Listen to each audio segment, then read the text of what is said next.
Good morning, guys. Okay. Para to sa mga Capricorn, guys. Okay? January 3, 2025.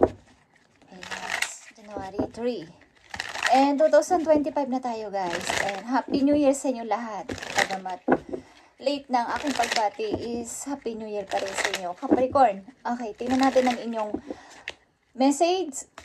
At titingnan muna natin ang mga nakaraang buwan, at nakaraang araw sa buhay ninyo. Okay, sa mga Capricorn, hihingi tayo ng advice para sa inyo. Okay, Capricorn, tingnan natin. Message for Capricorn. Maaring nangyayari na sa inyo kasalukuyan. Okay, Capricorn, tingnan natin. Okay, Capricorn, your first message is Page of Cups.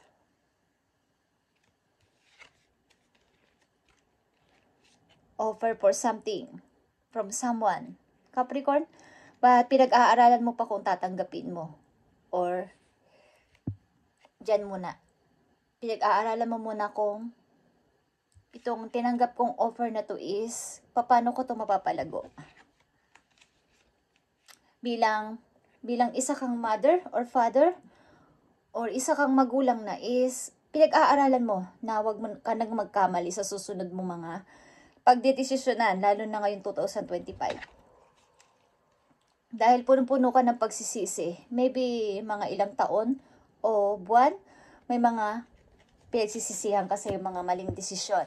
But, kaya, sa ngayon, may tinanggap ka man o may tatanggapin kang offer o may dumarating na offer is kailangan mo munang ipagtatanong, bigyan ng papayo or advice, hingi ka ng advice mula sa mga nakakatanda or mga nakakaalam about dun sa iyong gagawin o paplanuhin this time. Okay, Capricorn.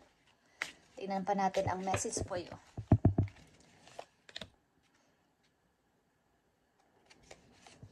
Maaring mga nakaraan yung taon is nagdesisyon kayo ng pabigla-bigla at nauwi din sa wala. Naakala ninyo ay isa itong magandang foundation of love o foundation ng isang pagkakaibigan, but nauwi din sa wala.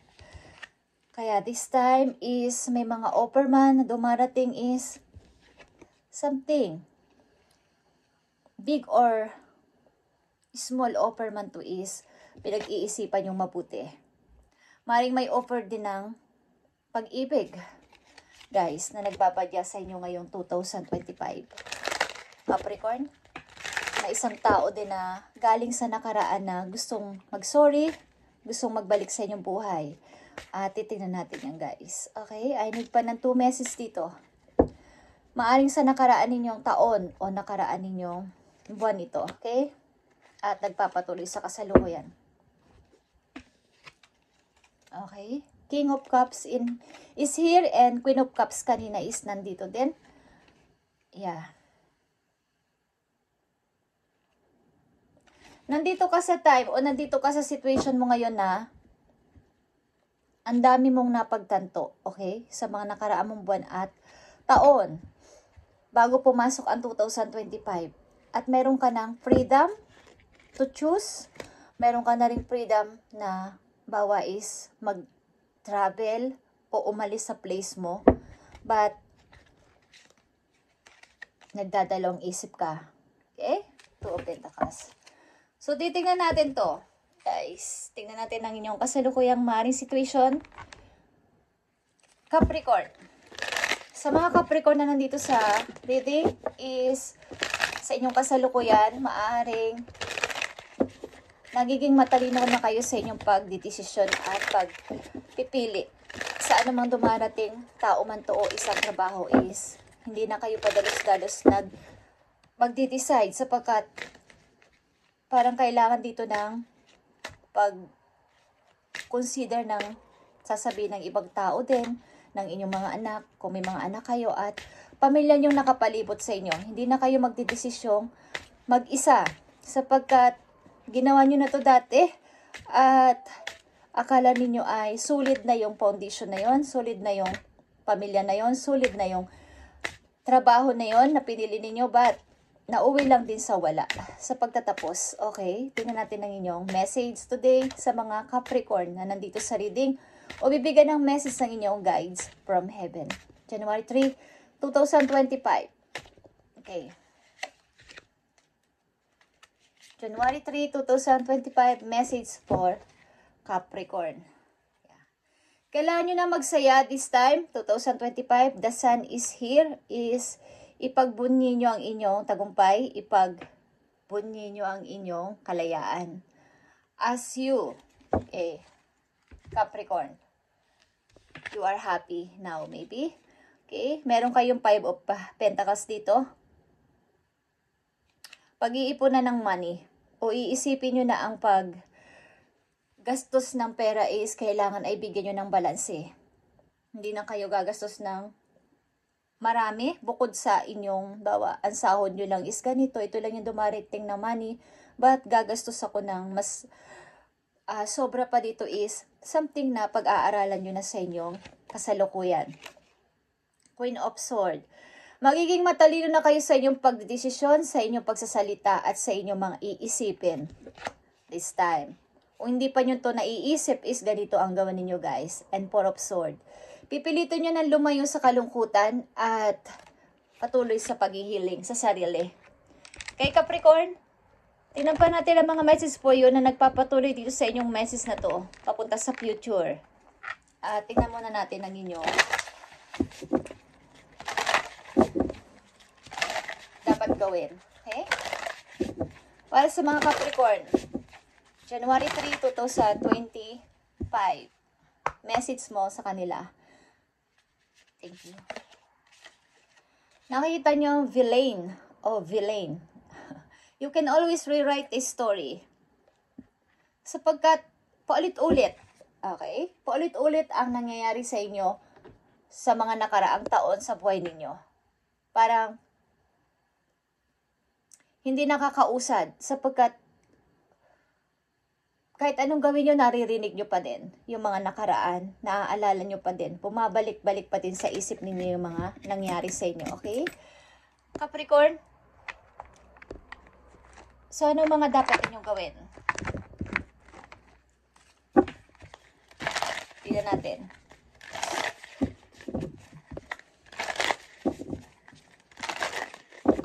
Nandito ang dasan para sa iyo, Capricorn, is nagre-represent ito na ikaw ay happy o magiging happy sa buhay ngayon 2025.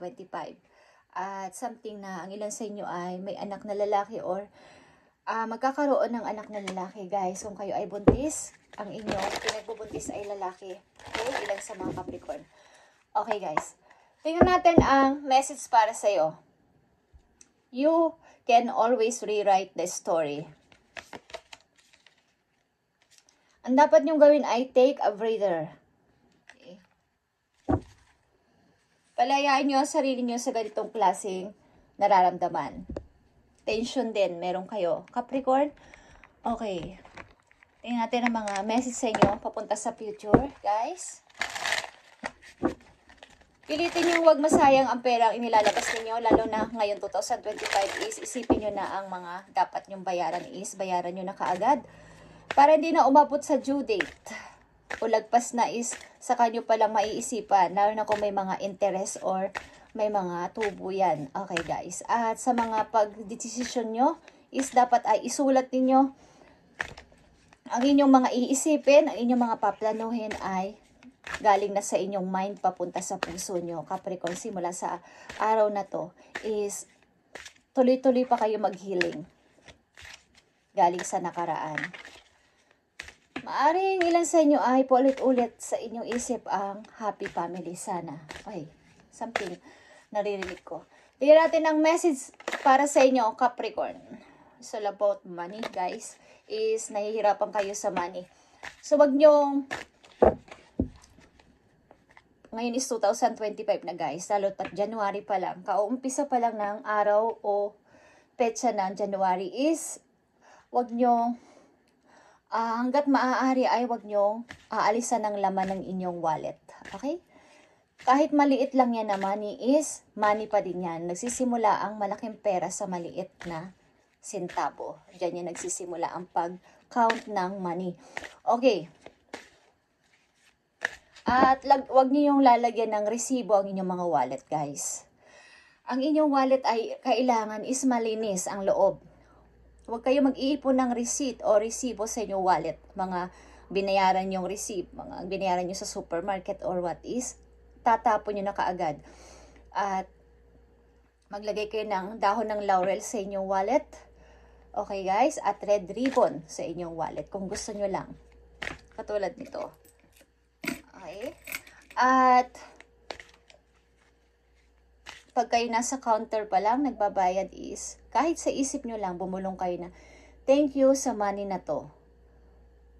Thank you sa blessing na to. Thank you sa nilabas kong money. At babalik sa inyo ang nilabas ninyong money. Kung naniniwala kayo sa law of attraction, guys. Okay? Thank you sa blessing. Thank you sa money na inilabas ko. Lagi nyo yung babanggitin. At gagaan ang pagdating ng money sa inyong lahat. Okay, Capricorn, tingnan natin ang message pa para sa'yo dito. I need 3 messages dito. Mga messages na papunta sa inyong future or next day, next week, next month. Okay? At bubuo kayo ng pamilya. Masayang pamilya ito. Kayo ay bubuo ng masayang pamilya, guys. Capricorn, tingnan natin ang message po yo. Queen of Cups is here. Nandito na naman ang Queen of Cups. Isa kayong butihing magulang o butihing ama, butihing ina na nag-iisip para sa kapakanan ng pamilya o ng inyong mga anak. 5 of Cups. And the Strength is here. Okay. Nasa gitna ang 5 of Cups ng Queen of Cups and the Strength. Ang ibig sabihin nito guys is panatilihin nyo, wag nang bumalik at bumalik sa inyong isip ang mga pagdududa, paghihinayang at pagsisisi sa inyong mga nagawa o sa inyong mga napagdesisyonan last month, last year. Okay, at tama na. Ngayon 2025 is i-apply ninyo ang power, yung inyong inner power sa inyong sarili na kaya nyo ang lahat. Kahit balibalik na din man ako is, kahit subukin man ako ng kahit anong klaseng problema is, tatayo ako para sa aking mga anak, para sa akin sa sarili ko. Okay, is, simula sa araw na to, pag napanood nyo ang video na to is, maging ganito kayo Capricorn at tingnan ang paglabas ng inyong money. Huwag kayong gumastos ng mas malaki sa inyong sahod. Okay guys. Para sa mga Capricorn na nandito sa reading, bigyan mo sila ng tamang message. Today, January 3, 2025.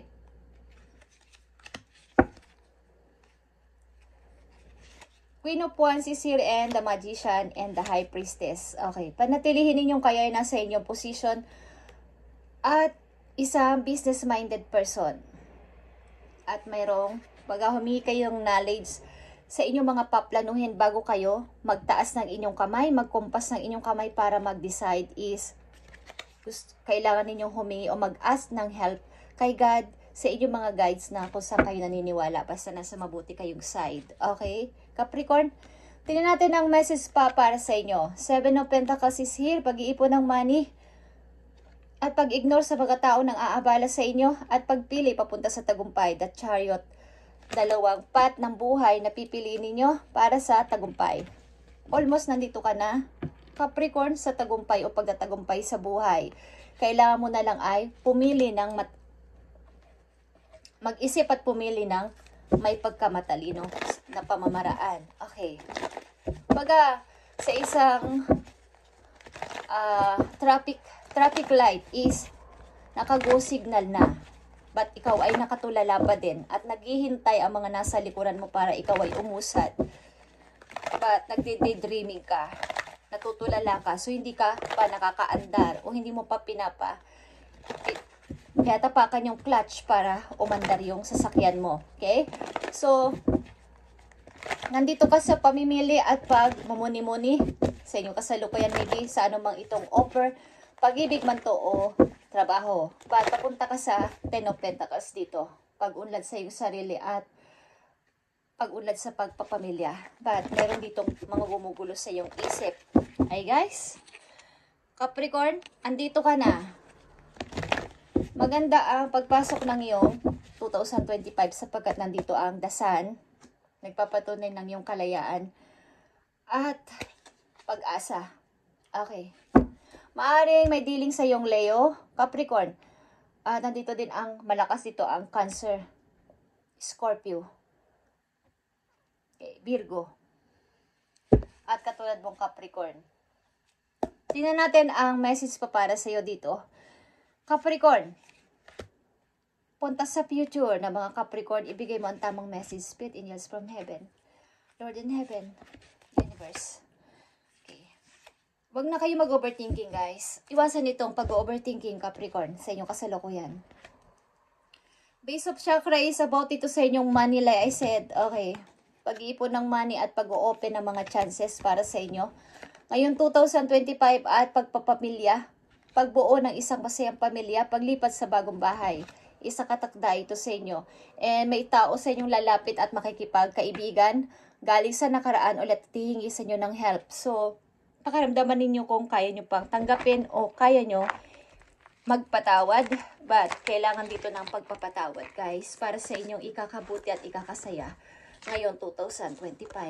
Okay, kung gusto nyo lang. Message mo sa mga Capricorn. Isang message na lang dito sa mga Capricorn. Maaaring bubuo kayo ng isang masayang pamilya, guys. At maaaring kung hindi pa kayo nagkakaanak is lalaki ang inyong magiging baby. Okay, lalaki. Message mo sa mga Capricorn na dapat nilang iwasan. Dapat nilang iwasan at dapat nilang malaman. Be grounded, Capricorn. Be grounded. At magpatuloy ka sa iyong pagpapalago sa money. 7 of Wands, be grounded. Stand your ground sa mga anumang pinapaniwalaan mo at ipagpatuloy ang mga gusto sa buhay. Ngayon 2025. As you, as a King of Cups is, may butihin kang puso kasi maunawain talaga sa lahat ng bagay. Lahat ay dinadaan mo sa mabuting usapan at hindi mo dinadaan sa mga pag-aaway-away, okay? Hanggat maaari ay pinipilit mong pag-usapan ng maayos ang problema at ayaw mo ng gulo. Okay, Capricorn, this is your reading ngayon, January 3, 2025 at sana kayo ay magkaroon na ng tuloy-tuloy na pag-unlad sa buhay. Ngayon 2025 at nakikita ko dito ang inyong pag-iipon at may gusto kayong bilhin bahay, maybe. Lumipat sa bagong bahay, ilan sa inyo. Ignorin nyo na ang mga taong nanggugulo sa inyo at nagdadala ng drama sa buhay ninyo para hindi kayo malito sa pag-choose kung ano ang dapat na gawin sa inyong kasalukuyan. Okay, Capricorn? At bagamat kayo may pagsisisi, pag-guilty sa nakaraan o pagsisisi sa mga hindi nyo na punuan o na tugunan sa inyong mga nakaraang buwan taon is tama na, guys. As a King of Cups and the Strength is panatilihin yung kayo ay kumbaga yung inyong isip ay active kahit bali-balik na rin man kayo. Nakikita nyo ang tama at mali. Okay, sa paligid. Thank you, Capricorn, and Happy New Year pa rin sa inyo kahit ako ay late nang bumati, guys. Thank you and God bless, Capricorn.